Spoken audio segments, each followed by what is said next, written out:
বিসমিল্লাহির রহমানির রহিম। সংগ্রামী সকল ফেসবুক ভাই বোন বন্ধু, বাংলাদেশের বাইরে এই ভিডিওটি যেখান থেকে দেখবেন, আমার পক্ষ থেকে জানাই সংগ্রামী সালাম। আসসালামু আলাইকুম।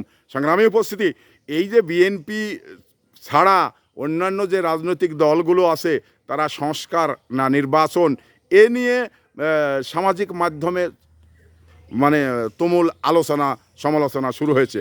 তা আমি এই সমস্ত রাজনৈতিক দলগুলোকে বলি, তারা যদি মনে করেন আরও 2 বছর পরে নির্বাচন পিছিয়ে দেয়, তাহলে কি তারা ক্ষমতায় যেতে পারবে? আরও 1 বছর যদি পিছিয়ে দেয়, তাহলে কি তারা ক্ষমতায় যেতে পারবে? তারা নতুন দল, এখন পর্যন্ত তারা কিন্তু নিবন্ধনী, 2টি দলের এখন পর্যন্ত কিন্তু যে 2টি দল খুব লাফান ঝাপান করছে, সেই 2টি দলের কিন্তু এখন পর্যন্ত নিবন্ধন পায়নি। তো নিবন্ধন না থাকার পরেও যে ধরনের চেল্লাপাল্লা করছে, নির্বাচন পিছিয়ে দিতে হবে, নির্বাচন পিছিয়ে দিতে হবে।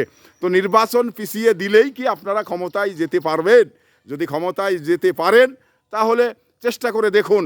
আমার তো মনে বলে যে আপনারা ক্ষমতায় যেতে পারবেন না, কারণ ক্ষমতায় যেতে হলে আরও কিছু না হলেও মিনিমাম বাংলাদেশে এখনও প্রায় 20 বছর মানুষের কল্যাণে কাজ করে যান, তারপরে ক্ষমতায় যাওয়ার কথা একটু ভাববেন।